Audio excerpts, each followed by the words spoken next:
হেৰি চালো হেৰি চালো হে বাপাৰে কিয় ইমান টেনচন মোৰ বৰ সাংঘাতিক টেনচন হৈছে জানা কিবা টেনচন এই টেনচন মানে নকবা দিয়া এই টেনচনটো মই কেনেকৈ দূৰ কৰিব পাৰোঁ সেইটোৱে চিন্তা কৰি আছোঁ ক'লেহে গম পাম চোৱাচোন চোৱা আজিৰ দিনত টকা থাকিলে কি কৰিব নোৱাৰি চব কৰিব পাৰি টকা থাকিলে চব কৰিব পাৰি টকা থাকিলে ওপৰতো যাব পাৰি কিন্তু এজন অসমীয়া যুৱকে টকা নোহোৱাকৈ ইমান কষ্ট কৰি এখন চিনেমা বনাইছে এই চিনেমাখন যদি তুমি মই আমি অসমীয়া হৈ এই মূল্যটো নিদিওঁ তেখেতে কেনেকৈ চিনেমাত আগবাঢ়ি যাব কোৱাচোন তেওঁ চিনেমাখন বনাইছে তাতে আপুনি টেনচন কৰি থাকিব লাগে কিবা কাম আছে আমি দুজনে কি সহায় কৰিব লাগে নেকি আৰু কিবা তেওঁ গ্লেমাৰ আৰ্টিষ্ট কি ক'লা মানে গ্লেমাৰ ডাইৰেক্টৰ নেকি আজিকালি গ্লেমাৰ আৰ্টিষ্ট ডাঙৰ হ'লেহে কি চিনেমা চাব যাব পাৰে এই যে গ্লেমাৰ আৰ্টিষ্ট হৈছে ডিৰেক্টৰ হৈছে ক'ৰ পৰা হৈছে তুমি জানা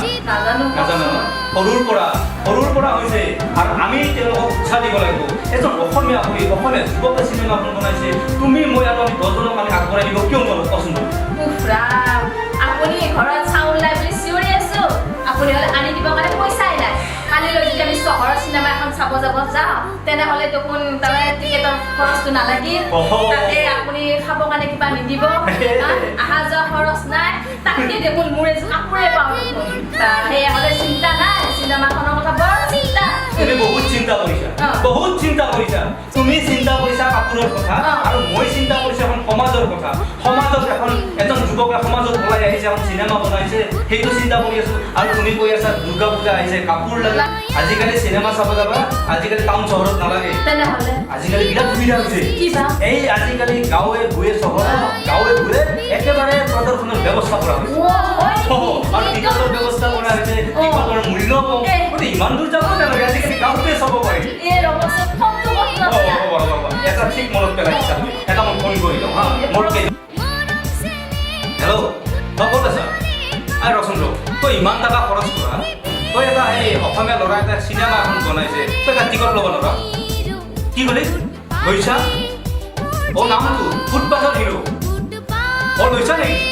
দে ঠিক আছে দে মই বোলো লনাই নেকি আচ্ছা ঠিক আছে মই তোক যাই কিনে লগ কৰিম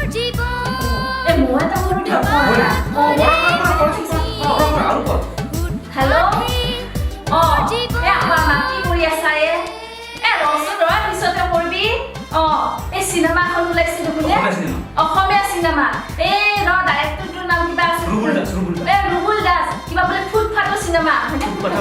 ফুটপাথৰ হিৰো সেইখন চাব যাম দে আমি মানে চবে মানে যাম দলে বলে মিলি গে তই যিমান আছে লগৰ চবৰ বুলি কবি বাকী কাম চাম থৈ ৰচোন এই চানা মাংস আছে নহয় তোৰ ওচৰতে নাই জানো তই এতিয়া দাউৰি যা পটককে কবি যে আমি ফুটপাথৰ হিৰোখন চাব যাম ৰিলিজটো হ'ব দে জনাই দিম দে তোক ৰিলিজ বেছি দিন নাই পূজা ৰাতিলৈকে হ'ব লাগে ন হ'ব লাগে তেতিয়া হ'ব দে ৰয় আমাৰ আৰু কাৰোবাক কওঁ আপুনি ঠিকে কৈছে দিয়ক আমি অসমীয়া বুলি কয়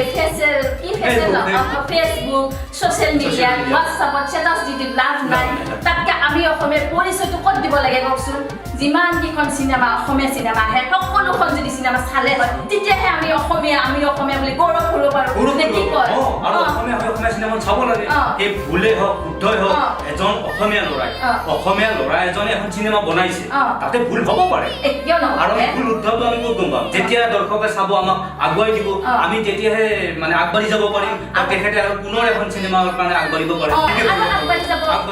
আমি যদি কওঁ ভাল বনাই দিয়ক কিবা চিনেমা এখন তেতিয়া কি হ'ব তেওঁ ইমান কষ্ট কৰা ফলটো ক'ত পাব বলাচোন আমি এটা কাম কৰোঁ তুমি মই আৰু 10 জনে লগ হৈ আমি তেখেতসকলক আগবঢ়াই দিওঁ বলাচোন বলক আমি সমালোচনা নকৰোঁ দিয়ক ভালটোৱে কৰিম ন দিয়ক বলক এই চেগতে আমি তুমি মই আমি ৰাইজক আহ্বান জনাম ঠিক আছে দিয়া আহ্বান নমস্কাৰ আমি অসমবাসীলৈ আমাৰ তৰফৰ পৰা আন্তৰিক অভিনন্দন জ্ঞাপন কৰিছোঁ অলপতে লাকি প্ৰডাকশ্যন নিবেদিত ৰুবুল দাসৰ পৰিচালনাত অসমবাসী ৰাইজৰ মাজত এখন অসমীয়া কথাছবি মুক্তি পাব নাম হ'ল ফুটপাথৰ হিৰো আৰু এই ফুটপাথৰ হিৰো অসমীয়া ছবিখন চাবলৈ আমি সকলো ৰাইজক আহ্বান জনাইছোঁ দলে বলে সকলোৱে আগবাঢ়ি যাওক আৰু সকলোৱে এই চিনেমাখন উপভোগ কৰক আৰু এই ফুটপাথৰ মানুহখিনি কেনেকৈ জীৱন যাপন কৰিছে তাৰ বিষয়ে আপোনালোকে জানিব কেনেকেনো খায় সেইখিনি গোটেইখিনি আপোনালোকে গম পাব এই চিনেমাখনৰ জৰিয়তে মানে পৰিচালক ৰুবুল দাস তেওঁ বহুত কষ্টৰে এই চিনেমাখন বনাইছে আপোনালোকক সকলোৱে দলে বলে আহিবলৈ আহ্বান জনাইছোঁ আহক আপুনি আহক আৰু 10জনক আপুনি আগুৱাই লৈ